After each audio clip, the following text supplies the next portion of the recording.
Hi guys, আসসালামু আলাইকুম। This is Ashraful from Japan. আজকে চলে আসছি আসাহি, জাপানের একটি সুনামধন্য কোম্পানি। সেই কোম্পানি থেকে একটি সাইকেল নেওয়ার জন্য। জাপানে প্রত্যেকটা দিন শুরু হয় সকাল থেকে সাইকেল দিয়ে। আপনি জবে যান, স্কুলে যান, প্রত্যেকটা জায়গায় সাইকেলে হচ্ছে প্রথমত যানবাহন। আর যেমন সাইকেলে চলবে না, তাই সাইকেল হতে হবে মনের মতন। তাই চলে আসছি আজকে একটি ভালো মানের সাইকেল দেখাবো। এখান থেকে আসলে জাপানের সর্বোচ্চ লেভেল কতটুকু দাম হতে পারে আর সর্বোচ্চ কত নিম্ন দাম হতে পারে সেটাই আজকে পুরো ভিডিওতে তুলে ধরবো। পুরো ভিডিওটি দেখার জন্য সঙ্গেই থাকুন।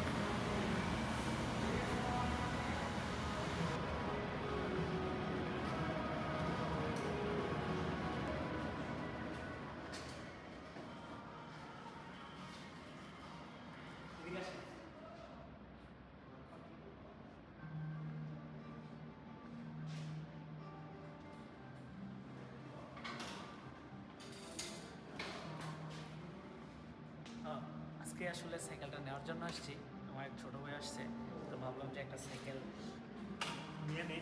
জাপান আসলে আসলে সাইকেল চালাতে পারবে না, একটু প্র্যাকটিস করে চালাবে না, দেখি কেমন লাগে।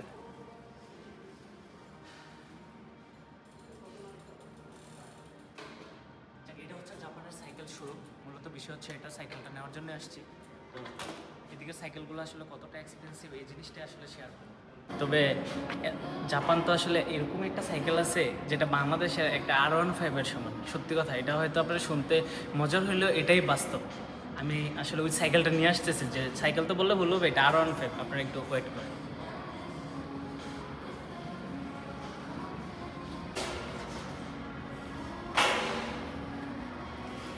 এই তো আপনাদের কাছে R15টা নিয়ে আসছি। এটা সত্যিই R15। এটার প্রথমত এটার প্রাইসটা দেখাই, নাহলে তো আপনার বিশ্বাস হবে না। এটার প্রাইস হচ্ছে 3,27,980 টাকা, যেটা বাংলা টাকায় অ্যাটলিস্ট 3 লাখ টাকা আছে। বর্তমানে 2,80,000 টাকা। এটা হচ্ছে R15-এর সমতুল্য বাংলাদেশের। এই সাইকেলটা আসলে যেরকম প্রাইস, এটা অনেকটাই মানে চালাইতে গেলে অনেকটাই স্মুথলিভাবে চালানো যায়। এটার মধ্যে গিয়ার বক্স আছে।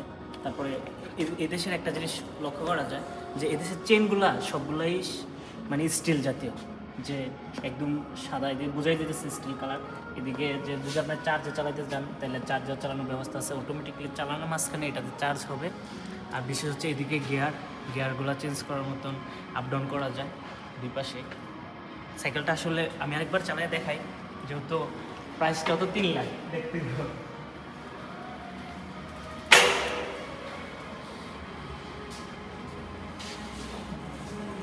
নেওয়ার মতো। এটাই নেওয়া যায় সত্যি কথা যেটা। কি বলেন ভাই আপনি? হ্যাঁ, আচ্ছা ঠিক আছে। আর এর চেয়ে মানে আর ভালো মানের কি আছে ওইটাও দেখে এখন চলেন বাকিগুলো দেখে একটু প্র্যাকটিস করে নিই।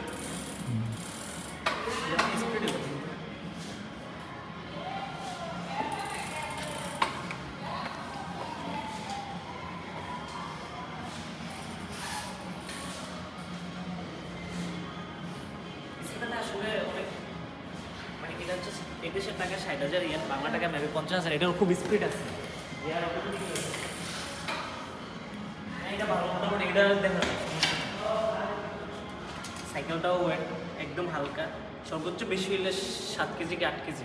এদেশের সাইকেলগুলো আসলে অনেক হালকা হয়, কিন্তু দামের তুলনায় আসলে খুব এক্সপেন্সিভ। এটার প্রাইস হচ্ছে এই 63,000 ইয়েন আর কি, যেটা 63,000 না, এটা যে ভ্যাট আছে তো এটা টোটালি পড়ছে 69,300, যেটা বাংলা টাকায় প্রায় 60,000 টাকার কাছাকাছি। মোটামুটি এটা অনেক মানে ওয়েট কম, তারপর স্পিড অনেক ভালো। আচ্ছা দেখি বাকিগুলো এটা দেখায়, তাহলে সর্বোচ্চ হচ্ছে 2.5 লাখ টাকা পর্যন্ত সাইকেল, মানে 2,75,000 টাকা। এই সিরিয়ালে যেগুলো আছে ওইগুলোর দাম হচ্ছে 2,75,000 টাকা। মানে 2,75,000 দিয়ে কিন্তু জাপান একটা গাড়ি কিনা যায়, সত্যি কথা যেটা। এগুলোর প্রাইসে দেওয়া আছে খুব এক্সপেন্সিভ। তারপরে এগুলো হচ্ছে যদি নিতে চান তাহলে 2,42,000 টাকা। এগুলো অনেক ভালো রেসিং সাইকেল। জাপান তো আসলে গাড়ি দেওয়ার চলাফেরা মানে পার্সোনাল বাস ওরকম নাই, সবাই পার্সোনাল গাড়ি এবং পার্সোনাল সাইকেল। সাইকেল ছাড়া আসলে চলার পার্টস যেগুলো সাইকেলের সাথে মানে আলাদা আলাদা কিনতে হয়, যেগুলো বাংলাদেশে আসলে 300-400 টাকার মধ্যে পাওয়া যায়। এগুলোর প্রাইস এখন কত টাকা চলেন আপনাদের দেখাই। প্রথমত এদিকে একটা জিনিস দেখাই, যদি বাংলাদেশে একটা তালা কিনতে চান অ্যাটলিস্ট এটা মনে হয় 700 অথবা 800 টাকার মধ্যে পাওয়া যায়। এই দেশে যদি এটা নিতে চান তাহলে 2,200 টাকা। এটা এটার সাথে আরও অনেক কিছু দিকে আছে, যেমন যদি আপনি চশমা নিতে চান বা লাইটগুলো আছে সাইকেলে, যাতে এগুলো বাঘে রাত্রেবেলা চলতে হয়, লাইট না লাগাইলে কিন্তু এদেশে আসলে অনেক বড় অপরাধ হিসেবে গণ্য করা হয়। এগুলোর প্রাইস হচ্ছে যদি আপনি লাইটগুলো নেন তাহলে 5,200 টাকা করে শুরু, 4,000, 6,000, তারপরে 7,900 টাকা। এটার মধ্যে কী আছে এমন যে এই লাইটের দাম 8,690 ইয়েন, বোঝা যায়? তারপরে যদি এদিক দিয়ে মানে মামপট পানিগুলা, যেগুলা আমার জানা তো 100 টাকায় বেশি, এগুলোর দাম হচ্ছে 2,640 ইয়েন, যেটা বাংলা টাকা কনভার্ট করলে অ্যাটলিস্ট 2,500 টাকা আসে। তারপরে যদি আপনার র্যান্স, তারপরে সিটগুলো আলাদা, সবগুলোর প্রাইস এদিকে দেওয়া আছে 4,000 টাকা থেকে শুরু করে আপনার সর্বনিম্ন 2,000 টাকা পর্যন্ত আছে। এগুলো তেল দিতে হয়, তেল যদি নিতে চান তাহলে তেলের কোয়ালিটি আছে। একটু বোতলের দাম কত এনে হবে না মনে হয়, মানে 200 গ্রামও 990 ইয়েন।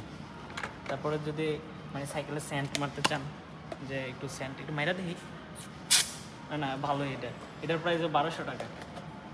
কিছু জিনিস আছে যে সাইকেলের আপনার যেগুলো নষ্ট হয়ে গেলে এইদিকে কিনতে পারবেন, যেমন চেন, তারপরে যে গিয়ার বক্স, তারপরে যেগুলো প্যাটার্ন বলা হয়, এগুলো যদি কিনতে চান দাম দেওয়া আছে অলরেডি 35। যদি গিয়ার টানতে চান ওই শুধু গিয়ারটা সাইকেলের দেখেন, আপনি নিজে না দিলে বিশ্বাস করবেন না, এটার দাম হচ্ছে 1,01,528 টাকা। সাইকেলের পুরো দামটা হচ্ছে গিয়ারের মধ্যে, ঠিক আছে?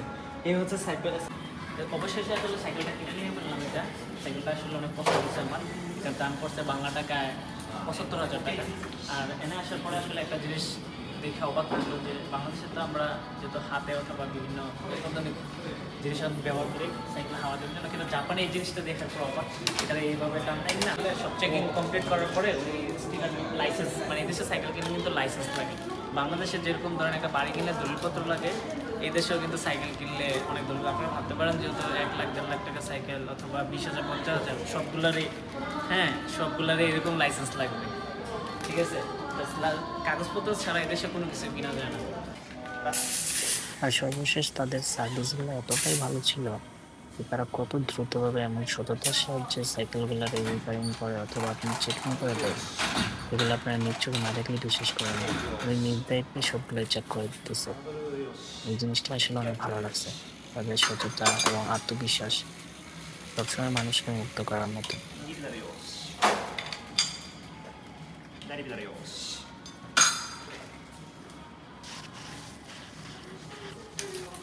পুরো ভিডিওটি দেখার জন্য আপনাদেরকে ধন্যবাদ। নেক্সট ভিডিও দেখার জন্য অবশ্যই সঙ্গে থাকবেন। আল্লাহ হাফেজ।